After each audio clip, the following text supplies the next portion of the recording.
much I love you. Amigos, amigas, buenas noches, bienvenidos al tablero en Mega TV Google Maps.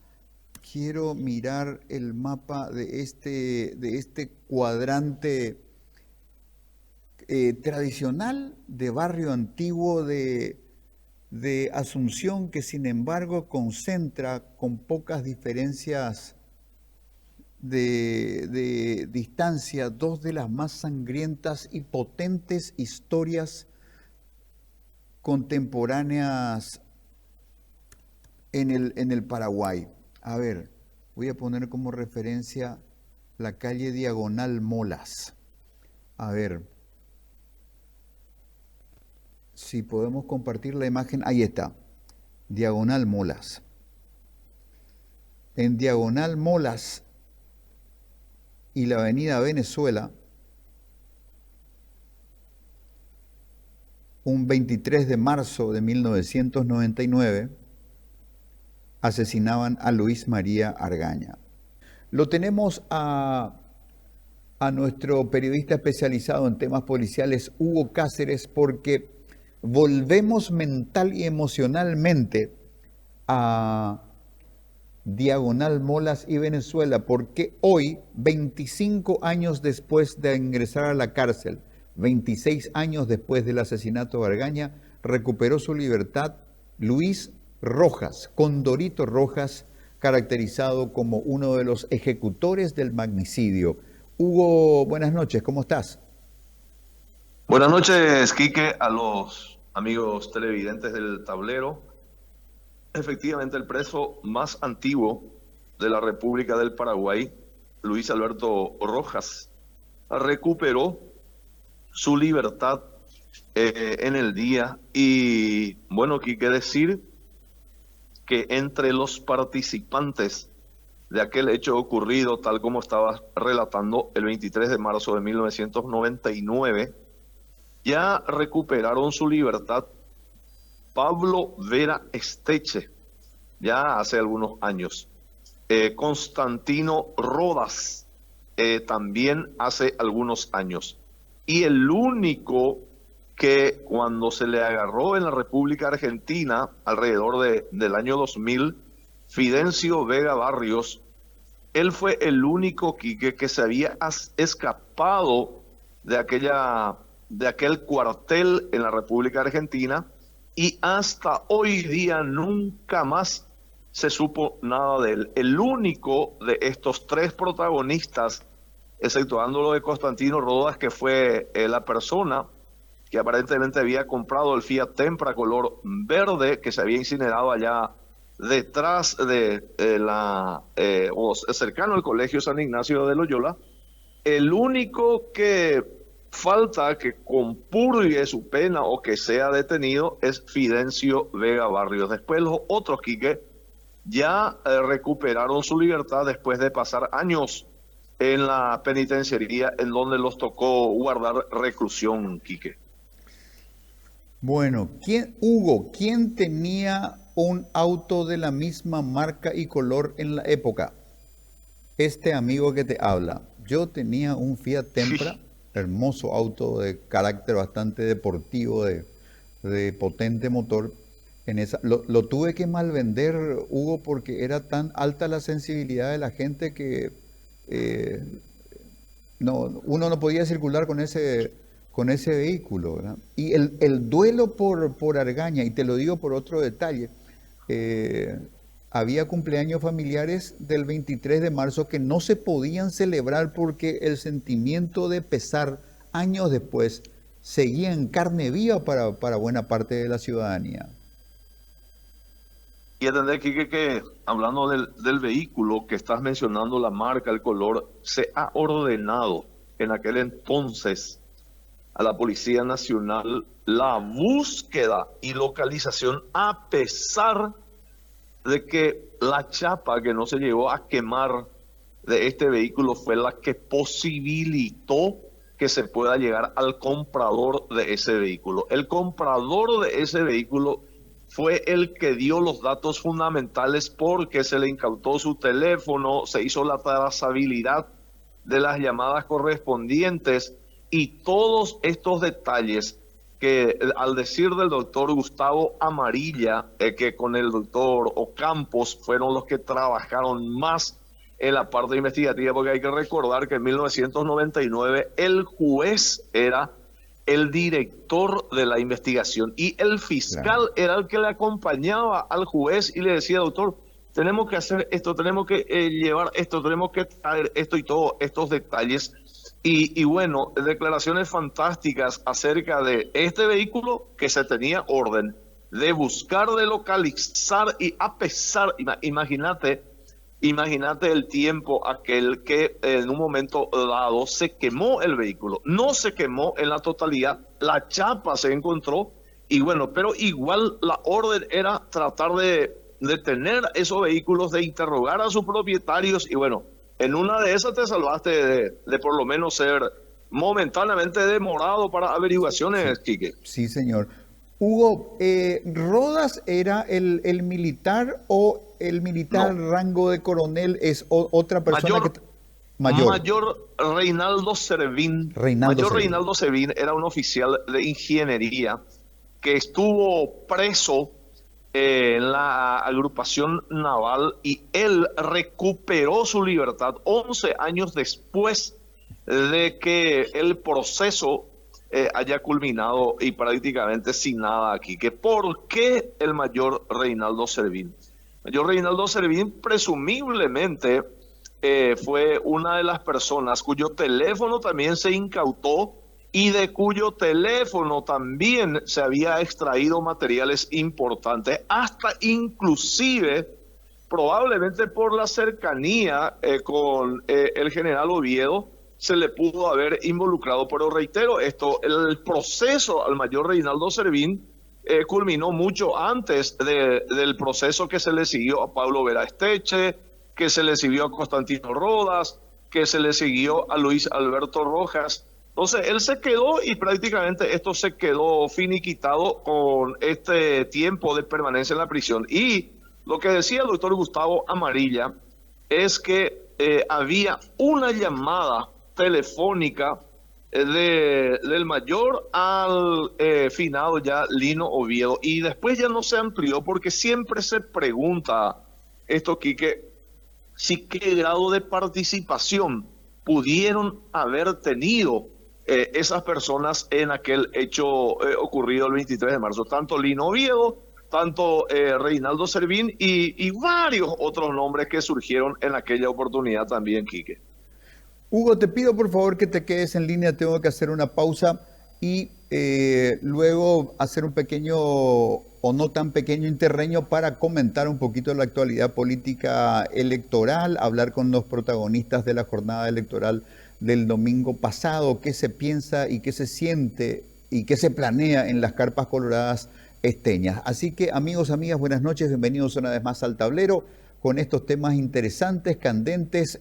Abordamos el programa de hoy, hacemos una pausa y esta conversación con Hugo Cáceres sobre Luis Rojas en libertad. Uno de los asesinos de Argaña recupera la libertad 25 años después. Pausa. When you put your arms around me, I get a fever that's so hard to bear. You give me fever when you kiss.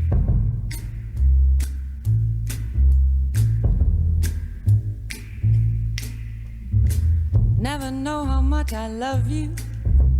Never know how much I care. Bueno, las metáforas, amigas y amigos. El tablero como metáfora y título de nuestro programa, el tablero de lo social, de lo político, las relaciones de poder, las jerarquías, las capacidades, las habilidades de cada pieza en el tablero. ¿Qué pasó el domingo en Ciudad del Este? Una jugada magistral, se pateó el tablero, en fin, hay muchas metáforas, pero quienes han vivido este proceso con una intensidad y cercanía de la que debemos aprender, pegando bien los oídos, es de los propios protagonistas de lo que ha pasado en el Alto Paraná, en ese pulmón económico tan importante de Paraguay que es Ciudad del Este, una ciudad vibrante, una ciudad que tiene una envidiable adquisitividad económica, hay avidez económica en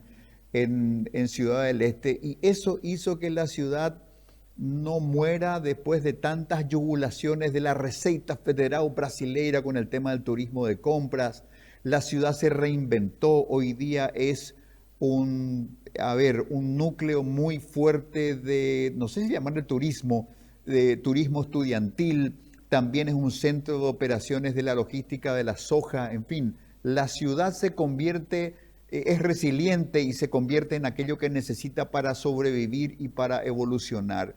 Y de un núcleo humano así, de tanta potencia y de tanta intensidad, cuando bajamos al terreno de la política y las cosas se ponen más intensas, tal como lo hemos ido evidenciando a lo largo de los días hasta llegar a este epílogo de la elección complementaria de un encargado del despacho municipal para completar el periodo del señor Miguel Prieto, que fue destituido del cargo. Vamos a hablar con el joven dirigente colorado, Juan Pereira, presidente de la seccional colorada número 1 de Ciudad del Este. Las número 1 son siempre importantes, son más antiguas, tienen tradición y tienen, digamos, una muscularidad y una tradición orgánica que las hace siempre respetables. Así que hablar con el número 1 de la seccional 1 es probablemente hablar con el protagonista del que más podemos aprender el día de hoy. Juan Pereira, ¿cómo estás? Hola Quique, ¿cómo estás? Saludo para vos y toda tu audiencia. Alguien que no sabe que grabo mi programa a esta hora me está llamando por teléfono. Amigos, paren un rato. Bueno, está bien, son días intensos. Juan, este epílogo electoral que se caracteriza como una derrota contundente, una paliza, etcétera, etcétera, ¿cómo es recibida por las bases coloradas en el este? Y quiero hacerte un comentario asunceno. Muchos asuncenos estamos podridos de la centralidad de Asunción. Asunción sabe todo, Asunción resuelve todo, vos callate que yo te resuelvo desde Asunción.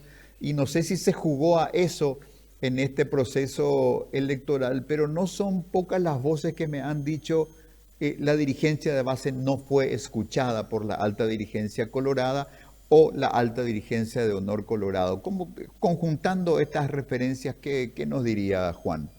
Bueno, mi apreciado Quique, primeramente tenés toda la razón lo que estuviste diciendo. Primeramente, fue una elección atípica, ¿verdad? El Partido Colorado acá no tuvo tiempo de organizarse, tampoco fue muy bien vista por el pueblo esteño la destitución y de la manera que se hizo con Miguel Prieto, de los cuales yo responsabilizo directamente al Movimiento Honor Colorado, que hizo esta jugada para destituir al intendente y luego para llamar a elecciones en menos de para llamar a elecciones de vuelta en menos de un año, porque si te fijas, en junio de vuelta ya el Partido Colorado tiene internas acá en este municipio y en todos los demás de la República y ya tenemos de vuelta generales.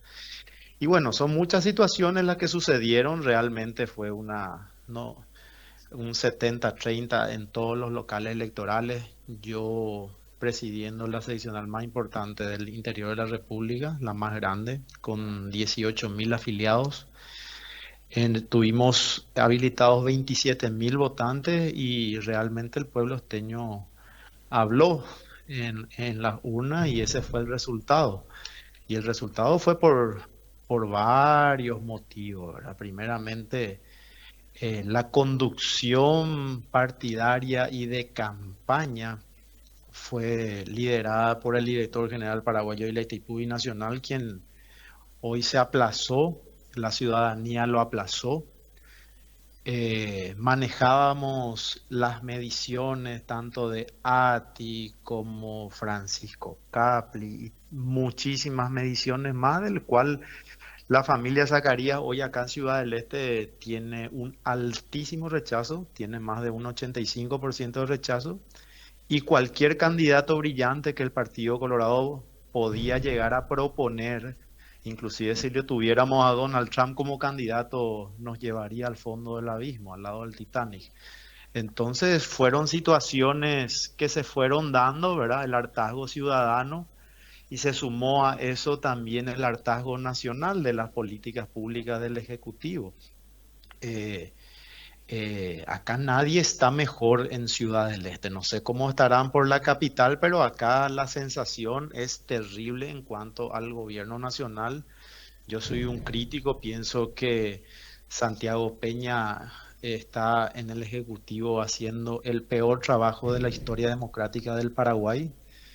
Prometió mucho, prometió inversiones, no vemos una inversión tangible todavía acá en la zona, no vemos ni una obra importante en Ciudad del Este.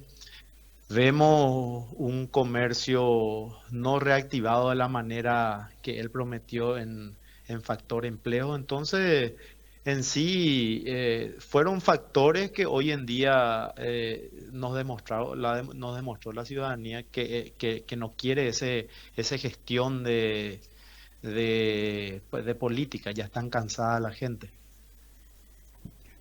Juan, se rompen algunos paradigmas interesantes que siempre caracterizaron y digamos que le da mucho peso electoral y mucha peligrosidad si hablamos de procesos electorales y esa agresividad que siempre hay de por medio. El Colorado siempre vota Colorado, solo vota Colorado. Un poco lo que pasa con la izquierda de Uruguay, que dicen que es tan disciplinada que si un día los sectores de la izquierda uruguaya dice vamos a votarle a esta heladera y el votante de base le vota a la heladera sin reproche. En este caso, ese Colorado que solo vota a Colorado parece que es un paradigma que se rompió en el este. ¿Cómo analizarías eso, Juan? ¿Tiene que ver con, es un voto protesta de la propia dirigencia de base que no se sintió representada en las decisiones de Asunción? ¿Es un voto castigo porque el esteño sintió que no fue justo el proceso contra Prieto? Y fue una sumatoria de cosas, ¿verdad? Evidentemente Daniel Pereira Mujica, esos votos yo creo no lo tiene, esos son votos colorados, hastiados del sistema. Acá nosotros tenemos muy de cerca la Itaipú Nacional y a diario la información, tanto por redes como medios de prensa, llega. El esteño tiene en su retina, en su pupila, los pupitres sobrefacturados de la Itaipú Nacional. Tiene en su pupila el arbolito de $700,000 que hicieron esta gente. Tienen en su pupila un casamiento o 15 años al estilo Luis XV con vinos de $500, con champán de $1,000, mientras que el pueblo hambreado y ellos con una falta total de empatía y conectividad con la dirigencia de base. Entonces, son muchas situaciones aquí que fue un voto castigo real, pero ya venimos arrastrando este voto castigo en Ciudad del Este. El Partido Colorado ya es la tercera elección que viene fracasando y cada vez por márgenes más grandes, ¿verdad? Y Cueraipán o la mitad, ¿verdad? Esa es la verdad porque nadie está mejor. Y entonces son situaciones que rever y también la poca participación de los jóvenes. El Partido Colorado acá nunca dio oportunidad a gente joven que se involucre. Tal vez a mí ahora me van a castigar, me van a querer buscar la vuelta, pero gracias a Dios yo no dependo absolutamente de nada del gobierno nacional. Nunca ejercí un cargo público. Soy presidente de una seccional con mucho oficio porque se me reconoce mi trabajo tanto en los barrios, con los gremios, con la dirigencia en sí. Y estamos en eso. Yo quiero apostar en una renovación total. Y el año que viene, si es que la conducción política tanto del oficialismo como la disidencia no cambia su jugador acá, vamos a tener el mismo resultado electoral.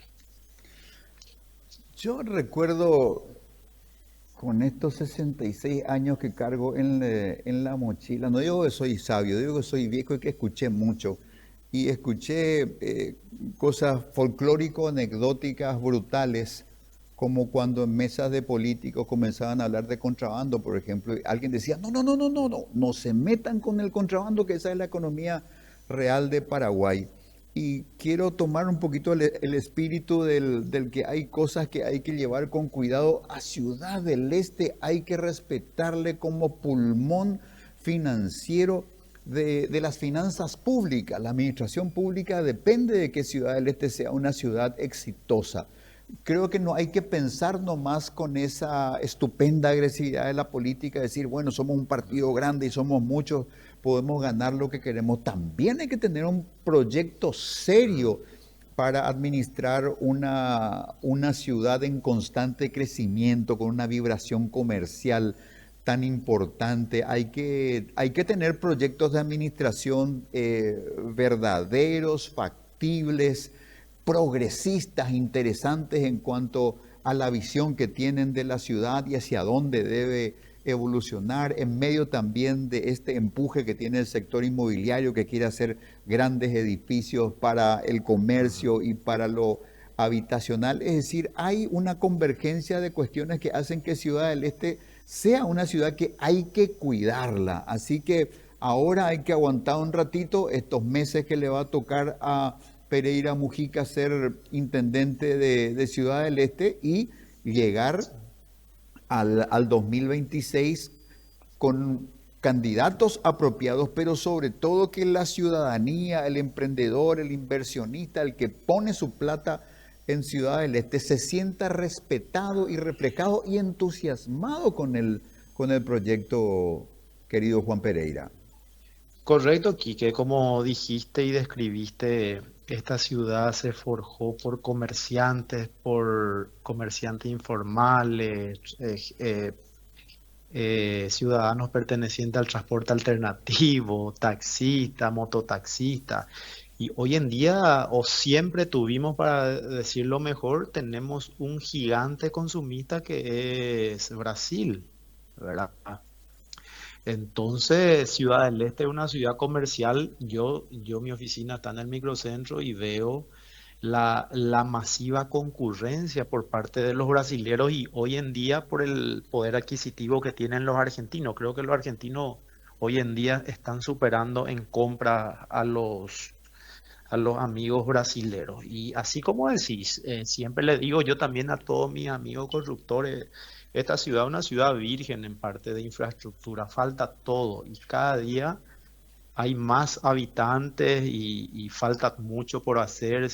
Un dato nomás, en las cataratas de Iguazú llegan más de 1 millón de personas al año y ¿por qué nosotros acá como ciudad no podemos ofrecer las condiciones de poder estirar también ese comercio y también aprovechar el comercio turístico, de restaurante? Hay mucho por hacer en Ciudad del Este, solamente que siempre estuvo caracterizado salpicado por hechos de corrupción, de peleas internas, que nunca se pudo desarrollar la zona en virtud a eso, ¿verdad? Entonces, eso es lo que nosotros queremos como esteño y pienso que es el voto reflejado que tuvo Pereira Mujica, ¿verdad? Es eso, porque como te dije, el gobierno de Santiago Peña no da esos resultados que el pueblo esteño necesita. Es más, se está tributando un montón de dinero y ya no vuelve de la capital, lo vuelve creo que el 15 a 20%, ¿verdad? Entonces, en esos problemas radicamos acá por el este del país. Vos sabés, apreciado Juan Pereira, que yo tengo un viejo sueño que probablemente va a morir conmigo, el de federalizar el Paraguay. Y en ese escenario hipotético de un Paraguay federal, yo veo la enorme potencia que pueden tener Itapúa y Alto Paraná, principalmente, ¿verdad? Si en un gobierno federalizado el primer anillo de recaudación queda en la propia región y el saldo se remite a la capital, Ciudad del Este sería Nueva York, sería Shanghai, sería una super ciudad seguramente, ¿verdad? Pero probablemente la generación tuya será la que tenga oportunidades de llevar eso a un plano de un cambio de paradigma mayor para un Paraguay que tiene que pensar sus próximos 100 años. Pero volvamos al domingo 9 de noviembre. Siempre, no sé si es por nuestra tradición cristiana, la culpa es una tradición tan cristiana y que permea todas las capas de la sociedad y todas las actividades. En la empresa a veces pasa algo malo y queremos encontrar quién es el culpable nomás. Y decimos, bueno, si encontrás al culpable, el problema está solucionado. Mentira, el problema se va a replicar porque de por ahí es más que eso, pero ya hipotala culpable. En este caso, ¿quién tiene la culpa de lo que pasó ayer? ¿Debemos encarnar eso en el candidato González Baezken, por ejemplo, Juan? El doctor Baezque no tiene absolutamente ninguna culpa. Yo fui uno de los primeros propulsores de su candidatura, una persona impecable en la gestión privada, fue gobernador en el periodo pasado, salió sin ningún hecho de corrupción, no tuvo denuncias. Y bueno, acá hay una cosa, hay que hacer también una evaluación y una autocrítica. Vos no te podés juntar, no podés llevar un cuerpo sano y a un lugar que hay metástasis, te va a agarrar la metástasis también, ¿verdad? Entonces, o un lugar donde hay una enfermedad y vos te vas y te llegas con tu cuerpo sano y te vas a un nido de enfermedad. Y ese nido de enfermedad es el clan Zacarías Irum, que nosotros manejábamos en todas las encuestas, que la ciudadanía no lo quiere más, pero no lo dice Juan Pereira, lo dice las mediciones y lo dice de la forma que le recibieron en los colegios electorales a integrantes del mismo. Y hoy en día yo no sé por qué el Ejecutivo, sin votos, esta gente le premian en un lugar tan grande como es la Itaipú Binacional, ¿verdad? Entonces, yo pienso que el Ejecutivo debería analizar, rever, evaluar. Tiene que haber cambios si es que el partido quiere ser una opción de vuelta acá en Ciudad del Este. Yo no busco culpable, pero el culpable es que a esta gente nadie no le quiere y ellos fueron los conductores de la campaña como son parte del designado por el oficialismo, ¿verdad? Entonces, yo creo que a eso llegamos por causa en estas elecciones que hubo, ¿verdad? Y aparte de eso se le persiguió a mucha gente, a muchos correligionarios, se le defraudó totalmente a la ciudadanía, a la disidencia, ellos le persiguieron y lo sacaría para que te cuento un dato nomás acá. Ellos perdieron en todas las seccionales de Ciudad del Este. Ellos no ganaron en ninguna seccional. Y ellos potenciaron su equipo, que ya nadie quiere saber más nada, que salieron no los ni segundos, salieron cuarto en las últimas elecciones partidarias. Pero bueno, ellos son, como siempre dije en todos los medios, ellos son autoridades por decreto, porque si nos vamos a los números, ellos apenas un concejal municipal tal vez metan con toda su tropa, ¿verdad? Y esa es la situación, ese es mi análisis y es lo que hoy en día inclusive el doctor, te iba a pasar ahora en el privado, el doctor Roberto González Baezken ya pasó también y acusa lo mismo, ¿verdad? Que lastimosamente terminamos nos juntando con algo con tanto rechazo y eso nos llevó abajo. Juan, por último, se hablaba, yo escuché, me sorprendió porque pretendiendo yo ser una persona informada, nunca escuché ese nombre. Cuando se comenzaba a cuajar la idea de que el Partido Colorado, por mucho o por poco, perdía la elección del domingo pasado, alguien me dijo, no, pero ahí el candidato bueno era Pallarolas. No sé quién es Pallarolas, pero en fin, hablemos de candidaturas. Hay que empezar el proyecto 2026. ¿Quién sería un buen candidato a la Intendencia Municipal de Ciudad del Este por el Partido Colorado? ¿Juan Pereira, Y por mi, ejemplo? No, y mira, acá dice que en política nunca se dice no, pero una evaluación hay que ver, hay que conversar. 75.000 votos tuvo Daniel Pereira Mujica. El Partido Colorado llegó a 33.000, o sea que hay un 40.000 votos de diferencia. Y esos 40.000 votos de diferencia en un año con este gobierno aplazado, creo que dame la fórmula mágica de cómo revertir. Ahora, habrá muchas personas que que querrán ser a lo mejor candidato. Habría que evaluar cada uno, los perfiles y también ver un poco y hacerle conectarse un poco con la ciudadanía, no de la forma principesca que se viene llevando la campaña. Hay que ver que realmente el ciudadano acá esteño, qué es lo que necesita, qué es lo que quiere Y veremos, vamos a barajar nombres seguramente, porque sabes que tenemos también elección de concejales municipales y va a ser otra campaña, porque vamos a tener también varios movimientos con candidatura a concejales moviéndose en los barrios y eso prácticamente infla en un 30 o 20% más la actividad electoral y tanto la movilización en los barrios y en las seccionales, tanto con los coordinadores y todo lo que implica el Partido Colorado. Juan, por último, rogándote una respuesta breve porque estamos sobre el límite del tiempo disponible. ¿Justo Zacarías tiene que irse de Itaipú sin que nadie se lo pida? Tiene que irse y tiene que poner a disposición también todos los directores a su cargo. Juan Pereira, Sus cargos. muchísimas gracias. Ha sido un placer poder conversar contigo. Buena suerte. Muchas gracias, Quique. Saludos. Hasta luego. Bueno, es muy interesante lo que pasa en Ciudad del Este. Javier Zacarías, que probablemente guste o no guste, es el Colorado que más refiere Ciudad del Este, es de la primera generación de esteños nativos. Tiene una persona como en el borde de o con 60 y pico años de edad. Y detrás viene esta generación de Miguel Prieto, que es un colorado al que no le dejaron ser colorado, entonces fundó su propio partido, y personas jóvenes ya de mucho protagonismo dirigencial como Juan Pereira.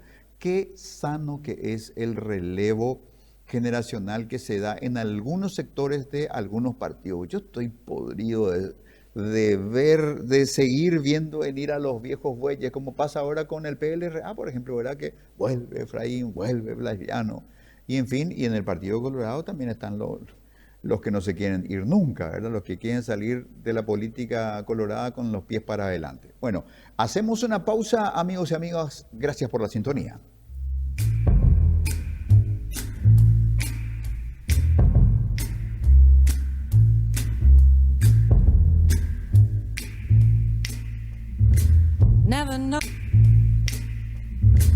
Never know how much I love you. Never know how much I care. When you put your arms around me, I get a fever that's so hard to bear. La noticia, amigos, está fresca y tenemos que volver sobre imágenes que están un tanto borradas en nuestra memoria. Voy a ver si todavía esta página está vigente. Miren lo que tengo acá a la vista. Uno de los presuntos asesinos de Argaña detenido en Morón, y es nada menos que Luis Rojas. Nada menos que Luis Rojas, amigos. Ahí está, Luis Rojas fue detenido hace 20 días tras un robo, pero la bonaerense no estaba notificada del pedido de Interpol. Luis Alberto Rojas fue trasladado ayer al Departamento Central de la Policía Bonaerense. El ministro del Interior, Federico Storani, confirmó que se realizan los trámites de extradición. Y miren lo que dice la crónica de ese tiempo, del diario Página 12, que en ese tiempo, amigos, era el diario de Jorge Lanata. Paraguay parece tener la extraña virtud de elevar a sus ladrones a la categoría de perfectos asesinos. Basta el caso Argaña para confirmarlo. Vamos amigos, a hablar ahora, podemos volver a piso. Vamos a completar nuestra conversación con Hugo Alberto Cáceres, veterano y prestigioso periodista de la 780 AM Radio 1 de Marzo y Mega TV, con mucho expertise en temas policiales y su cabeza, que es un archivo abierto de los grandes casos criminales de Paraguay. Hablemos de Luis Rojas brevemente, Hugo, por favor. Totalmente, y el líder de este grupo de tres, conformado por Fidencio Vega, por Luis Rojas y por Pablo Vera Esteche. Pablo Vera Esteche, de acuerdo a lo que él me dijo a mí en la agrupación especializada cuando yo le hice la nota, él iba a dejar de hacer notas, de dar entrevistas a medios de comunicación porque iba a hacer un voto de silencio Él me concedió a mí la entrevista en la agrupación especializada y él me había comentado de que entre Rojas y Fidencio Vega le siguieron al auto, a la camioneta en donde venía Luis María Argaña con sus dos guardaespaldas. Uno de ellos murió, el otro resultó herido.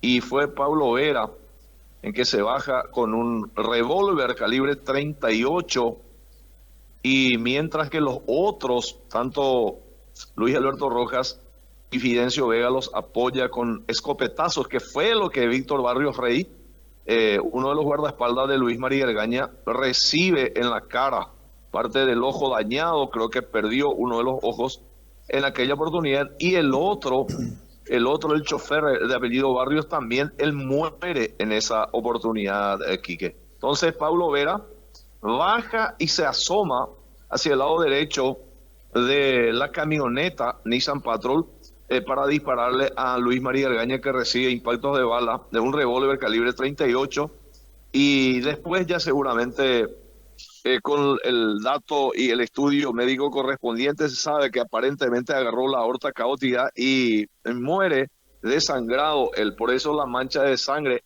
no se ve en la camisa blanca y todos esos detalles que se comentaron también ya posteriormente. Entonces, la participación de estos tres fue de fundamental importancia para consolidar este hecho que, reitero, causó, no te digo un antes y un después, porque antes ya lo estaba también comentando, la muerte de Anastasio Somoza de Baile en España y América, de nuestra ciudad, no muy lejos de Diagonal Molas y Venezuela. Entonces, ellos rápidamente utilizaron este vehículo, dispararon, mataron y dejaron una granada sin explotar ahí en cercanías del vehículo, que también vinieron la gente de la FOPE posteriormente para hacer la explosión asociada. Ese fue el reporte de aquel fatídico martes, porque era un martes, poquitito más de las 8:30 de la mañana seguramente habrá sido, Quique. Y nosotros cubrimos este caso porque recibimos el reporte de un accidente de tránsito, pero nadie sabía todavía quién estaba en el vehículo involucrado en el presunto accidente de tránsito. Por eso, seguramente si tenés imágenes, vas a verla, mucha gente, hasta inclusive acercándose a la camioneta de Luis María Argaña y con la granada ahí cerca de una de las puertas. Claro. Entonces ya después el panorama fue cambiando, llegó Icho Planás, llegó Walter Bower. La pelea de Walter Bower con uno de los efectivos de la comisaría jurisdiccional, y luego ya el traslado inmediato al sanatorio americano, Luis María Argaña, donde se confirma su muerte,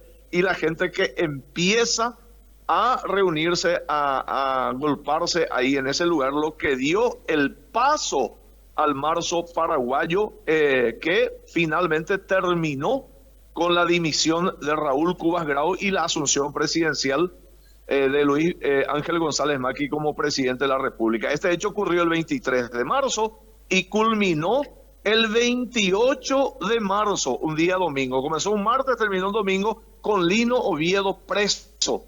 Pero correcto. Lino Oviedo, Hugo, quería preguntarte el contexto. ¿Qué estaba pasando? ¿Era, digamos, los primeros meses de ese tenso, mal avenido cogobierno de la dupla presidencial Raúl Cubas Grau, Luis María Argaña, y que Cubas había ganado bajo el lema que era una promesa implícita: tu voto vale doble, significa llegamos a la presidencia para liberar a Lino Oviedo? Entonces esa era la tensión presente. ¿En qué momento y de qué manera, y a ver, saltando o enfrentando qué mecanismos y riesgos se iba a liberar a Lino Oviedo? Ese es más o menos el contexto que termina zanjándose lamentablemente con el magnicidio de Argaña. Totalmente. ¿Y te acordás el término tan común del 18 de agosto del año 1998? Conmutación de pena. 15 de agosto del año 1998 asume en el Banco Central del Paraguay el presidente Raúl Cubas Grau. 15 de agosto de 1998. El 18 de agosto, Lino Oviedo, que estaba preso en el RI 14, sale por la conmutación de pena, Quique. Y a partir de allí, hay muchas expresiones que en un momento determinado se decía que Argaña, el finado, no comulgaba con cierta política, que había muchas cosas que mejorar. Y 7 meses estuvo Raúl Cubas en el poder, Quique. Entonces, no había un entendimiento pleno, no había ese acople entre los dos movimientos.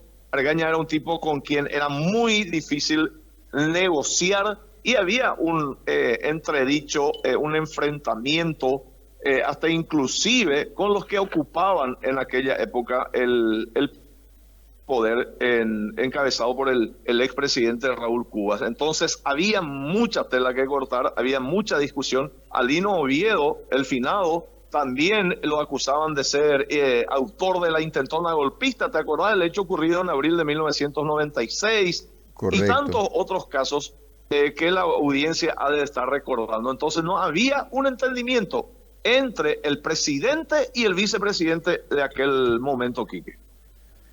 Bueno, ¿y qué será? Especulativa pregunta, Hugo, ¿qué será de la vida Sí. de aquí en adelante de alguien sobre quien pesa una sombra tan lúgubre? Porque fue tanto el peso de Luis María Argaña en la política paraguaya como un hombre que se alzó contra el estronismo en su tiempo, después de haber sido ministro de Corte Suprema de Justicia de la dictadura, termina siendo la cabeza visible de quienes discutían el maridaje militar con esa porción de la militancia colorada. Así que hoy Luis Rojas, libre, vaya uno a saber, no sabemos en qué estado de salud se encuentra y qué será el después de alguien que estuvo 25 años a la sombra, qué clase de vida le espera extramuros de una cárcel que fue su hogar, quiera que no, durante tanto tiempo. Totalmente, Quique, la pregunta que yo le hacía a Pablo Vera Esteche cuando iba a hacer su última declaración. Y llamativamente, cuando eso nos concedió a Radio 1 de Marzo la entrevista, y casualmente estuvimos cuando él abandonó la cárcel, y él nos decía que iba a trabajar en un aserradero. Eso es lo que él nos decía, y seguramente Luis Rojas, 57 años tiene Luis Alberto Rojas al abandonar hoy la sede de justicia policial, donde viene la gente ya a hacer retirar el papel correspondiente que le da esta oportunidad. Y bueno, Quique, hasta inclusive, hablando con uno de los hijos del finado Luis María Argaña, decía que prácticamente, y escucha esta declaración o esta parte de la asunción de lo que dijo, Jesús Argaña, prácticamente cicatrizó la muerte de Argaña, esto lo de Luis Rojas, que en un momento determinado fue uno de los autores materiales del hecho, pero en lo que respecta a la autoría moral, es un tema pendiente. Y quiero, Quique, respetando tu tiempo, comentarte un hecho que me decía Pablo Vera Esteche. Pablo Vera Esteche le llegó a escribir un libro que no se llegó a publicar. Y decía en la última parte de su libro de que cómo se le escapó la vigilancia que le hicimos a Argaña durante 6 meses. Cómo nadie le preguntó a esa persona que estaba parada en la esquina de la casa de Argaña qué hacía allí. Eso escribió en la última hoja de su libro como una especie de reflexión. Esto es para ir recordando, ese libro nunca salió. Eso me dijo también Pablo Vera Esteche cuando le hice la nota en la agrupación especializada aquí. Bueno, sin duda recuerdos y referencias, Hugo, que tienen plena vigencia con esta recuperación de libertad por parte de Luis Rojas, alias, le decían Condorito, ¿verdad? A Constantino Rodas le decían Condorito. A Constantino Rodas, perdón. Sí, a Constantino Rodas que, bueno, él fue aprendido, él también ya, creo que hace 6 años él recuperó su libertad, y lo de Pablo Vera Esteche habrá sido hace 8 años. Entonces, el único que no está preso por el hecho que ya te comenté en la parte inicial del tablero es el caso de Fidencio Vega, que él se escapó de la prisión ahí de la República Argentina y hasta hoy día nunca más se supo nada de él.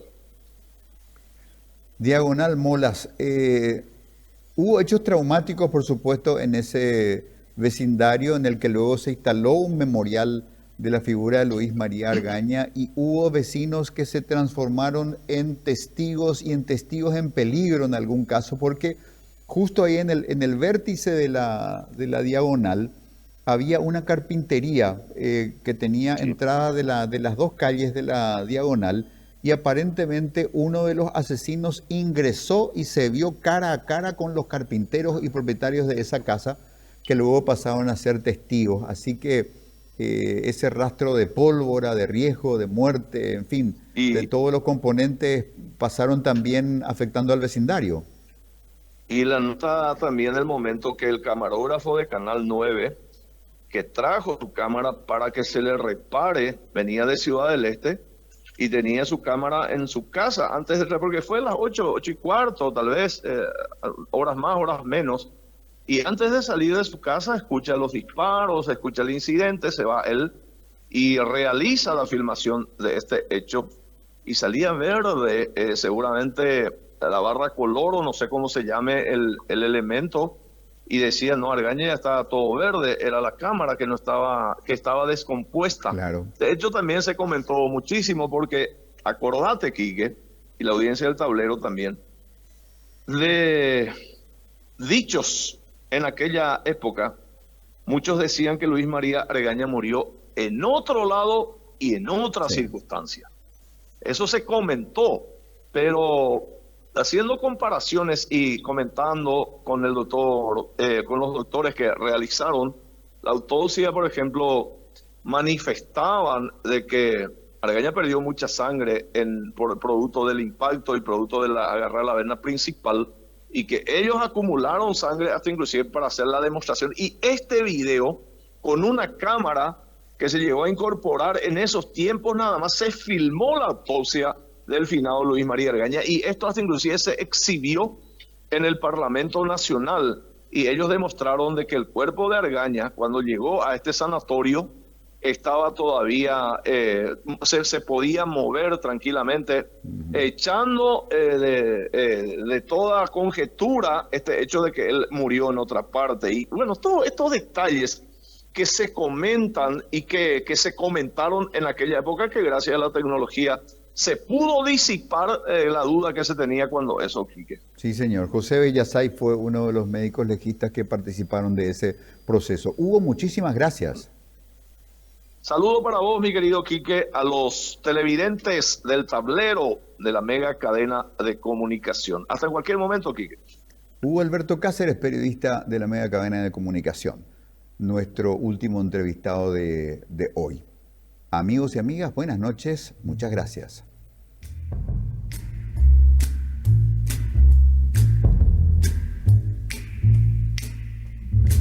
Never know how much I love you. Never know